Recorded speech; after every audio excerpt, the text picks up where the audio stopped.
સરદાર પટેલની બે ત્રણ નાની નાની વાતો કર્યા વગર મારાથી નહીં રહેવાય.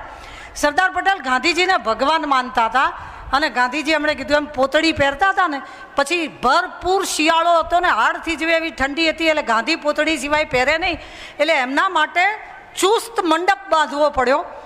મંડપ બાંધવા માટે 20 રૂપિયાનો ખર્ચ થયો. એ સરદાર પટેલ સભા પત્યા પછી ગાંધીને કહે છે પોતળી ઉપર જે પહેરવું એ પહેરી લો, આ દેશની ચળવળના 20 રૂપિયા અહીંયા વપરાય છે ને એ મને નથી પોસાતું. આવું ગાંધીને ચોખ્ખું કહેવાવાળો પટેલ જ હોય.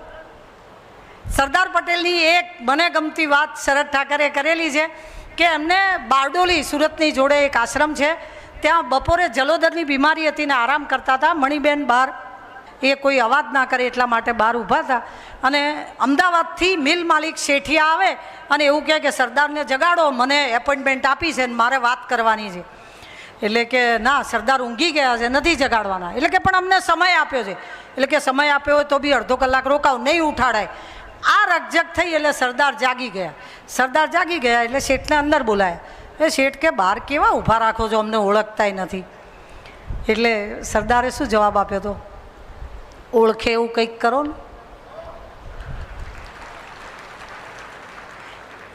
અર્ગોવન લક્ષ્મીચંદ HL કોલેજના માલિક, એમણે ત્યાં જઈને HL કોલેજ બનાવી અને 3 વેગન ભરીને મિલ માલિક હતા તે તાકા બારડોલી આશ્રમમાં મોકલ્યા. 2.5 વર્ષ સુધી આશ્રમે ડાંગ અને આહવામાં આદિવાસીઓને વેચ્યા હતા. આવું ચોખ્ખું કે ઓળખે એવું કંઈક કરો ને.